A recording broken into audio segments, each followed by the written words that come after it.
Have you ever asked the universe a question? Did you get an answer? It is central to our science of mind philosophy is this idea that the universe is intelligent. That the universe, if you'll listen, is talking to you all of the time, giving you messages of depth and of calling. And, like it or not, the universe is listening to you too. So watch out what you ask for. Universe, what's the meaning of life? Universe, what does it mean to truly be loved and to truly be loving? Universe, does my butt make these pants look big? Be careful what you ask the universe. The title of the message today is The Soul's Curriculum. And the point that I want to get to is, as much as we get caught up in everyday life being about fulfilling to-do lists and our busy schedules, that there's something deeper going on. That there's a curriculum the universe has created for our soul based upon our own intentions. And when we clarify a question for the universe, it snaps into action and answers us through relationships, popular culture, epiphanies in the silence. I once asked the universe a question. The question was, whose eyes do I live in? Whose eyes do I live in? I think at the time my emotions were kind of up and down, and I had to pause and say, what is my self-image? What is the role of my self-image in this? Am I living in my own eyes, or am I living in the perceived eyes of my father or an ex-partner or the eyes of the world? And I wanted to get clear, and I wanted to really know deep down, what does it mean to really see? What is the vision in which I live my best life? And this wasn't deep in prayer or meditation. I think I was watching Family Guy eating a burrito, and I just forgot about it. And this is part of the creative process too. Our little mind, what we often call the ego mind, our controlling mind, it can articulate these questions, but then it forgets and lets them go. And this thing in the creative process called incubation happens. It's where the little mind lets go and the big mind takes over. And it gets to work to answering our questions. It's that amazing and it's that magnificent. So I forget all about it, and I go out to a bar the following Friday, and I meet this character, Neil, from Ireland. He could have been out of Lord of the Rings or something. And you know you are starting or already on an adventure when you meet a character. And this character shared many interesting tidbits with me, but one of the things that was most profound is he shared that his favorite book in the world is a book called The Unbearable Lightness of Being by Milan Kundera. It was written in the 80s. It's set in the 1960s in war-torn Prague, and it's about these four individuals who express the unbearable lightness of being. And what is the unbearable lightness of being?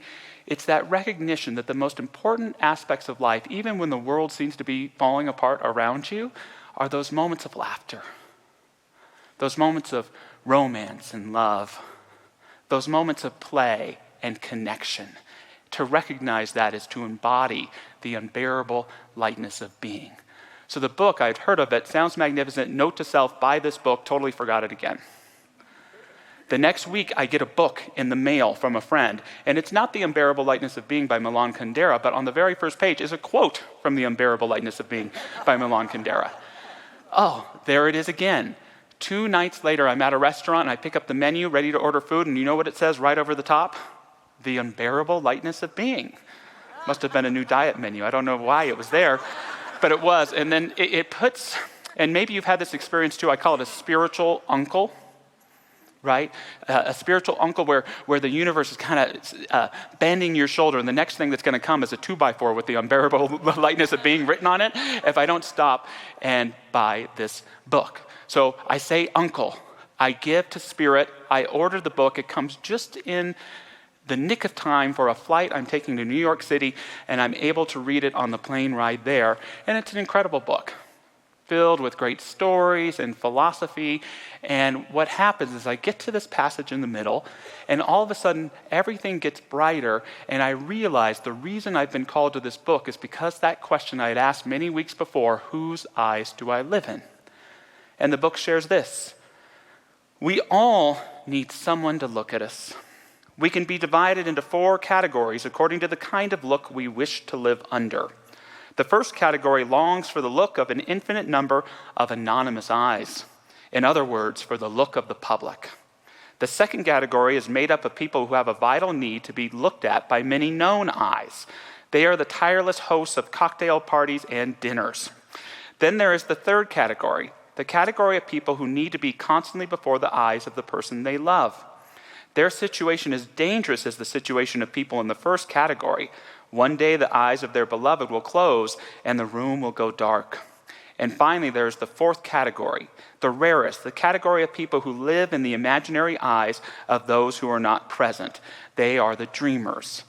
And I'm not here to give a metaphysical explanation of that quote, but to say that it set me off on the formation of my own spiritual philosophy around that question of whose eyes do I live in?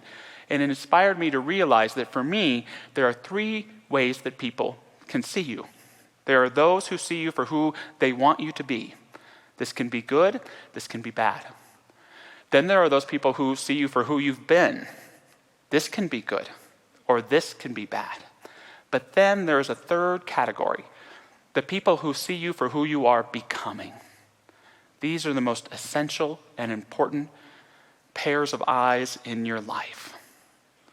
And for ourselves, when we can, yes, see people for who we want them to be and see them for who they've been, but if we want a truly transformational relationship with somebody, we want to begin to see them for who they are becoming, for who they say they want to be. And it helped me to realize that the divine, God, sees us in this way, for who we are becoming, the whole damn acorn. Always holding a vision for our wholeness that if we could just choose to live in it, would bear the greatest fruits of those wholeness and of that becoming in our lives. The soul's curriculum.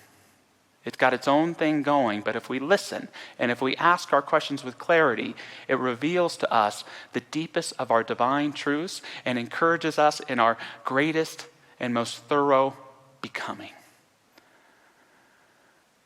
The soul's curriculum is our theme today. We're starting a kind of loose theme for many of our talks in the summer today called Summer School for the Soul.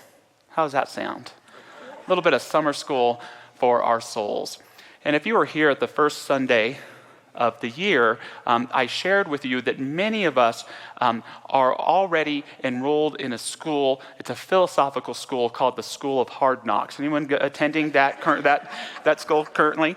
I have at times been the valedictorian of the School of Hard Knocks.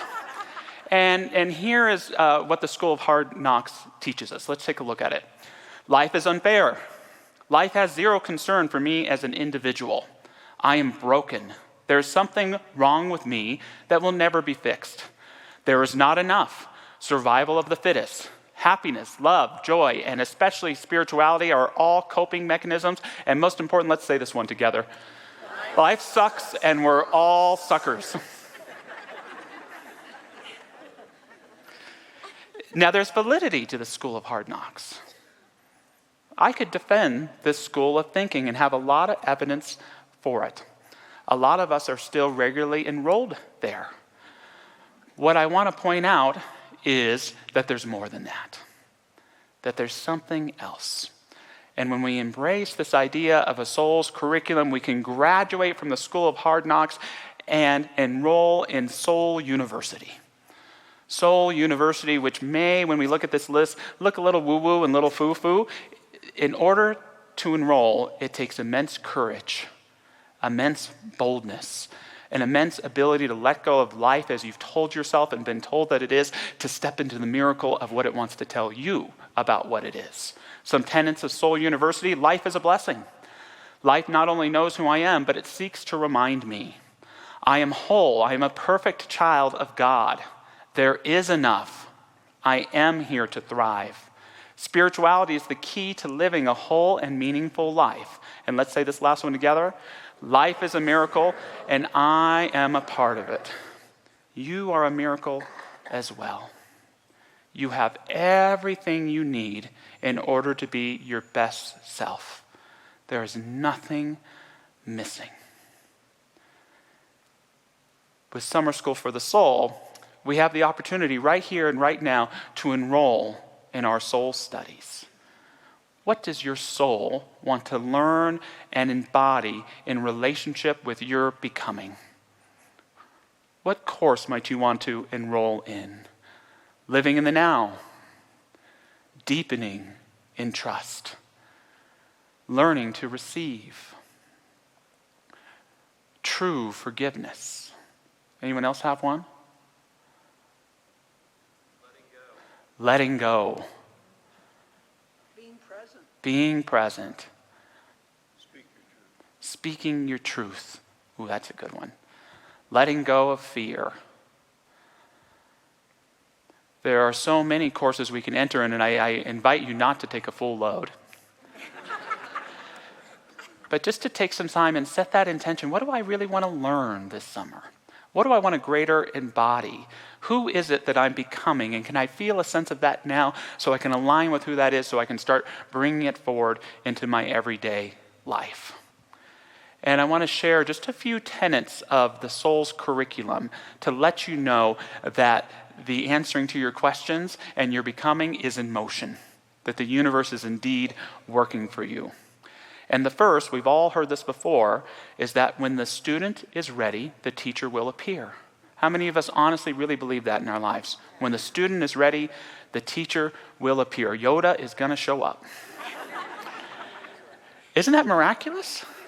Isn't it an amazing thing to look back at your life and to say the moment you got an inkling of who it was that you were becoming, even if it wasn't something that was conscious, but it came through a song or through seeing someone being a teacher, all of a sudden the exact right persons or people showed up for you to help initiate you into who it was that you were going to become. I remember a little note I got from my 7th grade English teacher, and she said, "Josh, I'm just so interested to see how you turn out in 20 years." It was a simple statement, but it helped me realize that I could make my own path. That life wasn't about choosing the paths that were available to me. It was about making my own. It meant all the difference. Think about those individuals who have been demonstrated for you at that perfect right time for your becoming. I want to share just one of those people with you this morning. Her name was Barbara Charlwood. I talked about her briefly a couple years ago when she passed away. This is her in 2019 meeting Nancy June when she was just a few months old. Whenever a new baby was born, she would always say, "My new teacher, my new teacher." And I met Barbara when she was 80 years old in 2004. It was the first ever accredited Science of Mind class I taught. I taught it in Seal Beach. This was years before I became the senior minister there. And Barbara just took a liking to me. And she'd call me on the phone afterwards, and she'd check in and see how I was doing as I was moving early through ministry with failures and ups and downs and all over. She would always send me books. And she wouldn't just send books, but she would highlight and mark the areas that she wanted me to read. Do you ever have anyone like that in your life?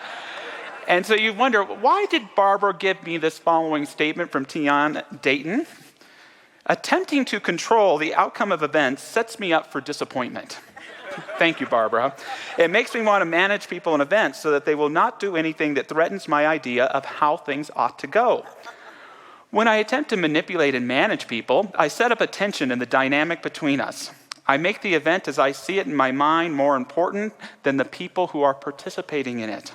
I drain myself, others, and situations of their spontaneity, which inhibits all of our connections with spirit and soul.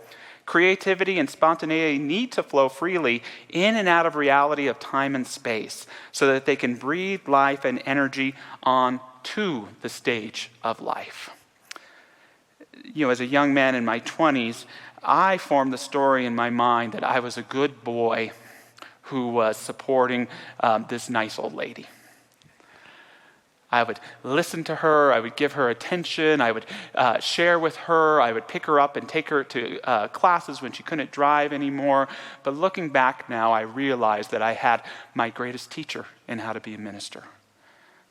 That I had set this intention to become a minister, and the person I demonstrated was someone who was 80 years old and had grown up in churches all her life, who probably could have been a minister herself, but because of her gender did not have the same opportunities that I had in that moment. And she had worked and supported ministers for decades, and so she knew everything there was to know about how to run and not run a spiritual community. So she taught me that spiritual community runs not on control, but trust. She taught me that it never serves you to be someone that you're not, to always be who you are. She taught me to always have the patience to not see everything as a reflection on yourself, but to seek to be the best representative of your community that you can. Still learning all those lessons now, but boy, did her teachings to me sure saved me a lot of pain and sorrow along the way. Barbara was incredibly funny. She would always leave messages hoping my soon-to-be spouse, April, would listen to them. Josh, this is the other woman in your life. I don't know why you're not calling me back. One time she invited me to a very fancy restaurant. I didn't know why. And we've ordered our very expensive meals and we're waiting for them to come. And she says, Josh, do you need to use the restroom? That's a strange question to ask, but I happen to need to heed that call. And so I went to the restroom and I came back and things are quiet for a while. And she just starts giggling. And she says, did you see it? Did you see it? And I said, what? She said, the sign on the wall. And yes, I had seen it, and here it is. Let's say it together. Men to the left, because women are always right. She always got a kick of that. Have to say it out loud for those listening on our podcast. Who would be your one person today that you would think about the impact that they had on your life? I have a theory, it sounds a little strange, that your life is the greatest story ever told. If we would only give it the reverent attention that it needs, it would reveal to us all of the support that we've received all along and open our heart to receive that new support that we may be calling for. So when the student is ready, the teacher will appear. Second, watch out for spiritual sleight of hand. You know what I mean by that? I'll explain. Spiritual sleight of hand. See, we've got this thing called a little mind. I definitely do. And it loves to live in the illusion that it's right. And it thinks it knows exactly what I want and what I need. And so the big mind that little mind releases ideas into is much smarter than my little mind. And yet it has to work and sometimes twist things around to trick my little mind into following the right path so I can learn what I'm meant to learn and become who I'm meant to become. And I call that process a spiritual sleight of hand.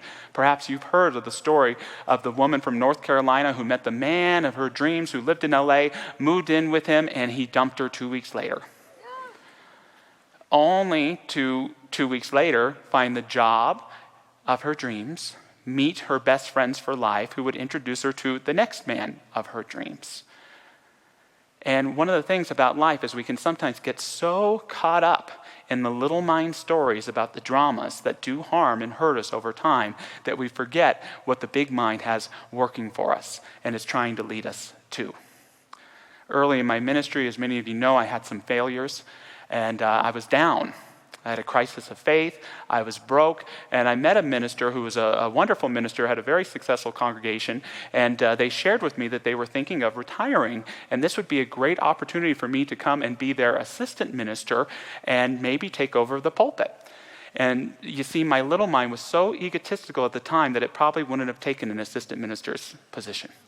So I said yes, and in about 2 months, either this person realized I was not the right next senior minister for them, but I think more than likely they realized they just needed someone like me working there so that they could focus more on what they wanted to do, and they're still a thriving minister today. But the first instinct for me from that little mind was to be so mad about that, so engrossed in the drama about that. But when I step back and see it from that more panoramic view, I see how much healing I went through during that time. I got back to my practice. I took better care of my body. I had money in my savings account again. That time was so instrumental in preparing me to step into ministry in a greater way. And so that story, as much as it made me angry at the time, I'm so grateful for that spiritual sleight of hand that led me somewhere I wouldn't have gone consciously, that gave me everything that I needed to grow. So watch out for those spiritual sleights of hand. Lastly, this is a little complex, but it's the idea that we have everything we need. We have everything we need. See, when we get caught up in these attachments to dramas, the things that didn't work out our way, without realizing they maybe were in our best soul's interest, we lose touch with the soul's curriculum in our life. We begin to think something has wronged us and is keeping us from growing. The great Carl Jung, he put it this way, a little long, so bear with me though. I have frequently seen people become neurotic when they content themselves with inadequate or wrong answers to the questions of life. They seek position, marriage, reputation, outward success, or money, and remain unhappy and neurotic even when they have attained what they are seeking. Such people are usually confined within too narrow a spiritual horizon. Their life has not sufficient content, sufficient meaning. If they are enabled to develop into more spacious personalities, the neurosis generally disappears. For that reason, the idea of development was always of the highest importance to me. In other words, that commitment to the soul's curriculum broadens our horizons so that we can develop and meet the needs that our life is calling for us to fulfill. But we have to let go of the attachment to the dramas to fulfill it. And we also have to let go of this idea that something is missing. That's the soul's teaching to us, is that it was all right there, all along. It doesn't mean there's not more to come in your life. More relationships, more epiphanies. But the whole thing is always perfect for each one of us to learn and embody the truth of who we are. T.S. Eliot, in an epic poem called The Four Quartets, he has all these ideas that speak to that. He says things like, "In my beginning is my end," or "Home is where one starts from. As we grow older, the world becomes stranger, the pattern more complicated." Or, "What we call the beginning is often the end, and to make an end is to make a beginning. The end is where we start from." So many of us have lived so long thinking that something is missing or absent from our life that we haven't accepted the fullness of the layers of relationship and wisdom, the layers of understanding and opportunity that have always been there. We just have to look at what is. As many of you know, I'm a huge fan of the James Webb Telescope. I think it's one of the greatest things humankind has created. People from a multiple number of countries contributed to it. We took this big machine and we put it further out in outer space than anything has ever been, and it's bringing us pictures and images of things that we have never seen before, and it's giving us potential answers to the greatest questions of life. It's an amazing thing, and it shows us images like the following, and it's an amazing thing to remember that what we're looking at is not the present, but our past, our far and distant past. That when we look at an image like this, we're not seeing necessarily just where we are going, but where we came from. To stare at that image and read a little bit more from Eliot today. "We shall not cease from exploration, and the end of all our exploring will be to arrive where we started and know the place for the first time. Through the unknown remembered gate, when the last of earth left to discover is that which was the beginning. At the source of the longest river, the voice of the hidden waterfall, and the children in the apple tree. Not known because not looked for, but heard, half heard in the stillness between two waves of the sea. Quick, now, here, now, always, a condition of complete simplicity, costing not less than everything. And all shall be well, and all manner of things shall be well, when the tongues of flame are enfolded into the crowned knot of fire, and the fire and the rose are one." The soul's curriculum is to look at an image like that and to realize you're looking in a mirror, to realize that there's a cosmos that surrounds us and a cosmos that is within us. And so I invite you sometime today, sometime this week, to have a little talk with the universe, to get some paper and some pen, even some crayons, and to write out what it is that you really want to experience, know, and learn. And what you'll articulate is not only who you are becoming, but who the universe is calling you to be.